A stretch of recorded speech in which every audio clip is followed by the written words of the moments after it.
The calendar, How Luisa Received the Gift, from the Book of Heaven Volume 1, by Luisa Piccarreta. Part 11.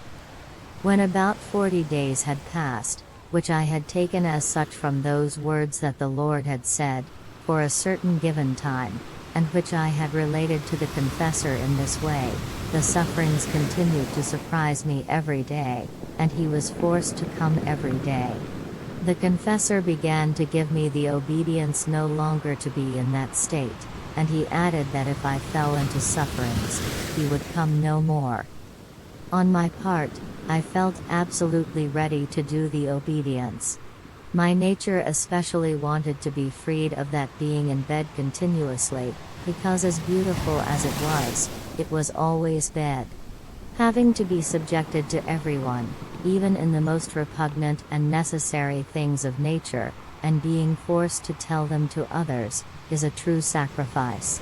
So, nature did its office, and felt all consoled in receiving this obedience, while my soul was ready to do the obedience, and ready to remain in bed if the Lord wanted it so, because I had began to experience how good He had been with me, and that true resignation can change the nature of things, turning bitter into sweet. When He gave me the obedience no longer to stay in bed, I began to resist, and I said to the Lord, "What can I do? I can no longer stay, for obedience does not want it. If you want, give light to the confessor, and then I will be ready to do what you want." And I spent one entire night clashing with the Lord. When He would come, I would say to Him, "My dear Jesus, have patience, do not come, for obedience does not permit that you make me share in your sufferings." Up until the morning, I won. I felt I was inside myself and free of sufferings when, in one instant, the Lord came and drew me so much to Himself that I could not resist Him. I lost consciousness and I found myself together with Him, but so clasped to Him, that as much opposition as I made, I could not detach myself from Jesus. Being with Jesus, I felt all annihilated, and I felt a certain blushing for the many reproaches I had made during the night. I said to Him, "Holy Spouse, forgive me, it is the confessor that wants it so." And He told me, "Do not fear, when it is because of obedience I do not get offended." He continued, "Come, come to me. Today is the new year, I want to give you a present." That morning was precisely the first day of the year. So, He drew His most pure lips to mine and poured a most sweet milk. He kissed me. He took a ring from within His side and said to me, "Today I want to show you the ring I have prepared for you, for when I espouse you."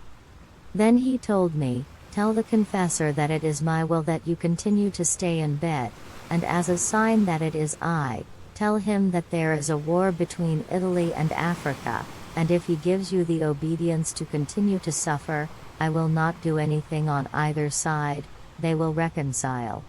In the very act of these words being spoken, I felt surrounded by sufferings as if by a garment, and I was unable to free myself by myself.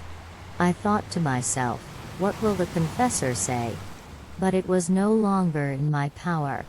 That milk which Jesus had poured into me produced in me such love for Him, that I felt languor, and I felt such satiety and sweetness, that after the confessor came and I came round from that state, and the family brought me food, I felt so full that the food would not go down.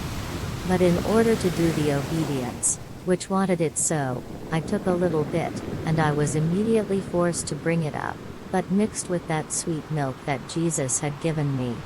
And Jesus, almost jokingly, told me, "What I gave you was not enough? You are not content yet." I blushed all over, but immediately I said to Him, "What can I do?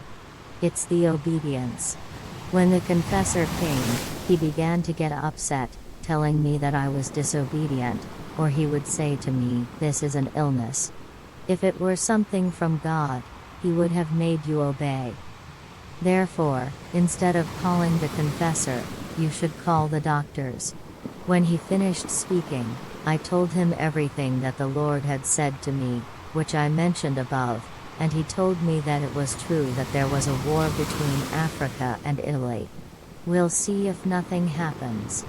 And so he was persuaded to letting me continue to suffer.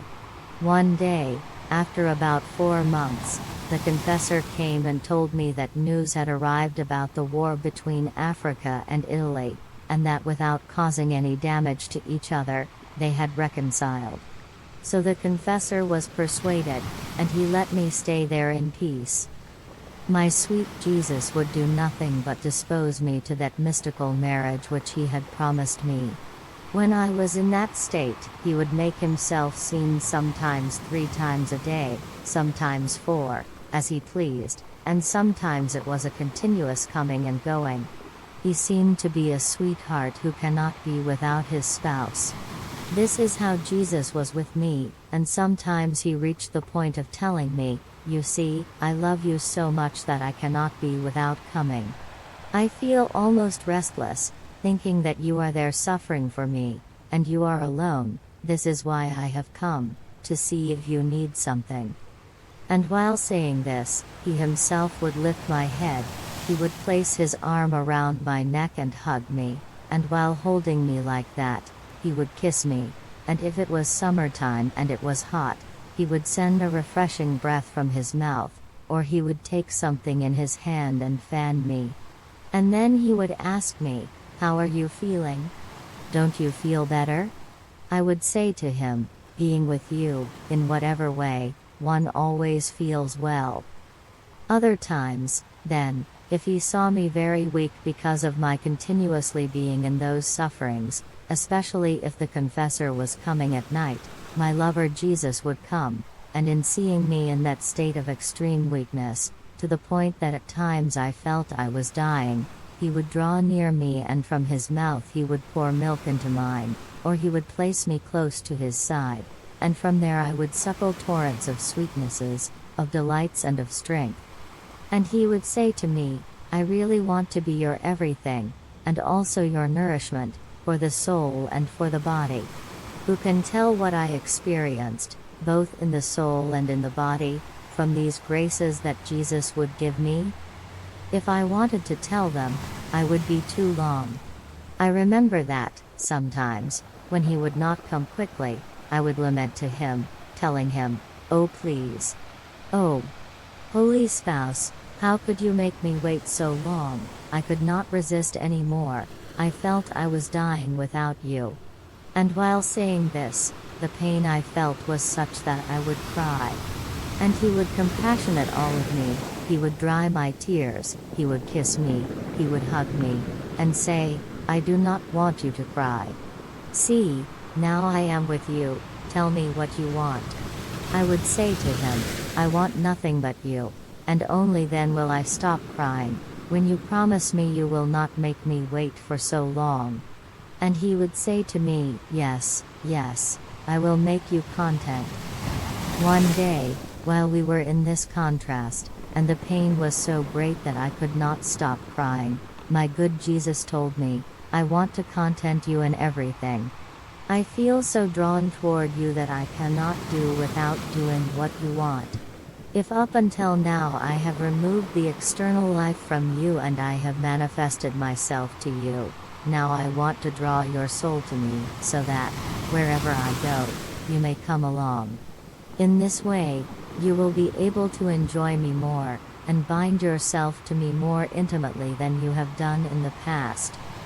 One morning, I don't remember well, but I think that about 3 months had passed of my continuously staying in bed, while I was in my usual state, my sweet Jesus came, with a look all lovable, as a young man of the age of about 18. Oh, how beautiful he was! With his golden hair, all curly, he seemed to chain my thoughts, my affections, my heart. From his forehead, serene and spacious, one could admire the interior of his mind, as from within a crystal, and one could discover his infinite wisdom, his imperturbable peace. Oh, how I felt my mind, my heart brighten up, even more, before Jesus, My very passions are knocked down and do not dare to give me the slightest bother. I don't know if I'm wrong, but I believe that one cannot see this Jesus, so beautiful, if one is not in the most profound calm. So much so, that the slightest breath of disturbance prevents one from receiving a sight so beautiful. Ah!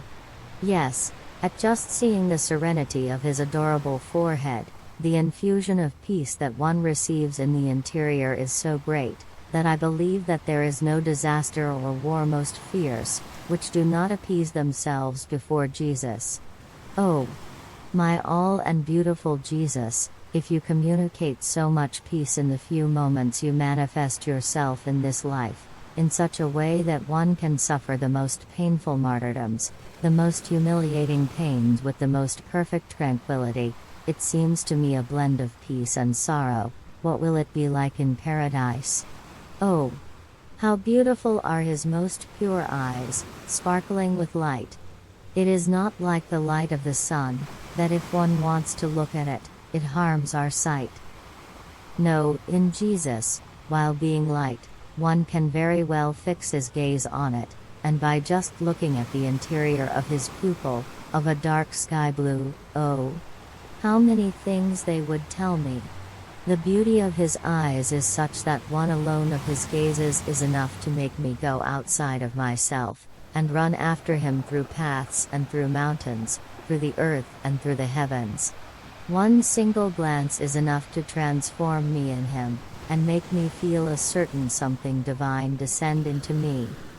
Who can tell, then, the beauty of his adorable face? His white complexion looks like snow colored with a shade of roses, the most beautiful ones. In his rosy cheeks, one discovers the greatness of his person, with a most majestic look, fully divine, which strikes fear and reverence, and at the same time infuses such confidence that, as for myself, I have never found anyone who would give me the least shadow of confidence that my dear Jesus gives, neither my parents, nor the confessors, nor my sisters. Ah! Yes, that holy face, while being so majestic, is also so lovable, and that loveliness attracts one so much, that the soul does not have the slightest doubt of being welcomed by Jesus, as ugly and sinful as she may see herself. Beautiful also is his nose, which descends to a very fine point, proportioned to his most sacred face. Gracious is his mouth, small, but extremely beautiful, and his finest lips of a scarlet color. While he speaks, he contains so much graciousness that it is impossible to describe it. Sweet is the voice of my Jesus, it is gentle, it is harmonious. While he speaks, there is such fragrance coming out of his mouth, that it seems that there is nothing like it on earth.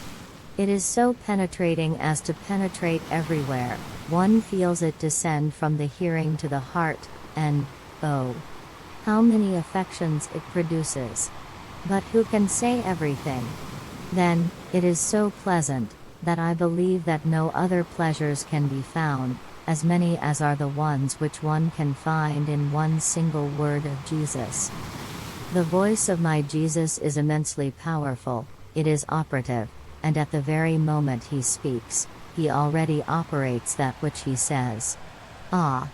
Yes, beautiful is his mouth, but it displays more its beautiful grace in the act of his speaking, while one can see those teeth so clear and so well arranged, and his breath of love comes out, igniting, darting through, consuming the heart. Beautiful are his hands, soft, white, most delicate, with those fingers so perfectly crafted, and he moves them with such mastery as to be an enchantment. Oh! How beautiful you are, all beautiful, O my sweet Jesus! What I have said of your beauty is nothing, rather, it seems to me that I have said a lot of nonsense, but what can I do? Forgive me, it is obedience that wants it so. By myself, I would not have dared to say one word, knowing my insufficiency.